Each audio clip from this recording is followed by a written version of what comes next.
নারী দলের টানা দ্বিতীয় সাফ শিরোপা জয় চলতি বছরে দেশের ফুটবলে নিঃসন্দেহে সবচেয়ে স্বস্তির খবর।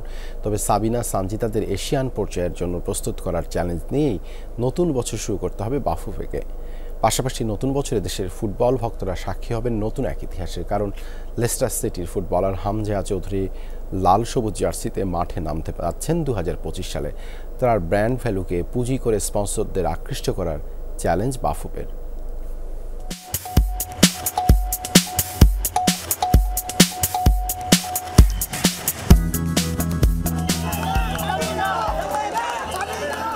একরাশ হতাশার মাঝে এক চিলতে আলোর দেখা। পুরুষ ফুটবলে যখন মিলছে না সাফল্যের সন্ধান, তখন টানা দ্বিতীয়বারের মতো সাফ জয়ের কৃতিত্ব সঞ্জিদা সাবিনাদের। বরণটাও সেই ছাদখোলা বাসে চড়ে ভক্তদের ভালোবাসায় সিক্ত হয়ে, কিন্তু আড়ালের গল্পটা সেই অতীতের মতোই ধোঁয়াশাচ্ছন্ন। জোড়াতালির লিগ, অনিয়মিত বেতন আর অনুশীলনের ঘাটতির সঙ্গে প্রস্তুতি ম্যাচের অভাব, সব সীমাবদ্ধতাকে পাশ কাটিয়ে ঠিকই দক্ষিণ এশিয়ায় শ্রেষ্ঠত্বের ঝান্ডা উড়িয়েছে লাল সবুজের প্রতিনিধিরা।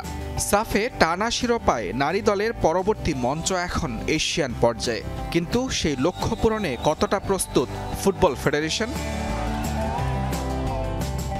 নতুন বছরে আসিয়ান ও এশিয়ার বড় দলগুলোর সঙ্গে নিয়মিত ম্যাচ আয়োজনের ব্যবস্থা যেমন করতে হবে বাফুফেকে, তেমনি নারী দলের সাফল্যকে পুঁজি করে আকৃষ্ট করতে হবে পৃষ্ঠপোষক প্রতিষ্ঠানদের। তাতেই পূরণ হতে পারে সাধ ও সাধ্যের মধ্যকার ব্যবধান। র্যাঙ্কিং কিংবা মাঠ, পুরুষ ফুটবল দলের সাফল্য যেন এক সাপ লুডো খেলা। তবে 2024-এ দেশের ফুটবলকে সবচেয়ে বড় সুসংবাদটা দিলেন হামজা চৌধুরী।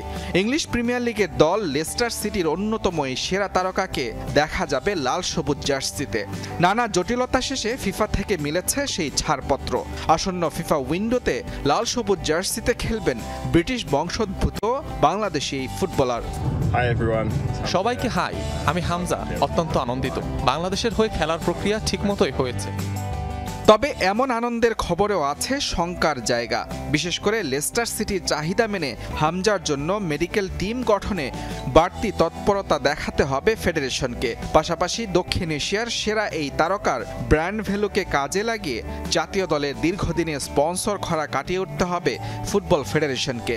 একই সঙ্গে বিশ্বের নানা প্রান্তে ছড়িয়ে থাকা ভালো মানের প্রবাসী ফুটবলারদের দেশে ফেরানোর পথ সুগম করতে হবে। কাজী সালাউদ্দিনের দীর্ঘ 16 বছরের রাজত্ব শেষে বদল এসেছে বাফুফের মসনদেও। দায়িত্ব নেয়ার কয়েক মাসে কোনো চমক দেখাতে না পারলেও নতুন সভাপতি তাবিদ আওয়ালকে ঘিরেই এখন দেশের ফুটবলের ভাগ্য বদলের স্বপ্ন। ফুটবলে আমরা সংস্কার আনতে চাই।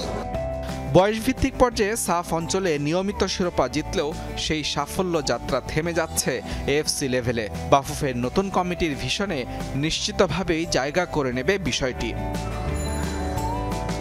মুজরাবিন তারেক, যমুনা স্পোর্টস।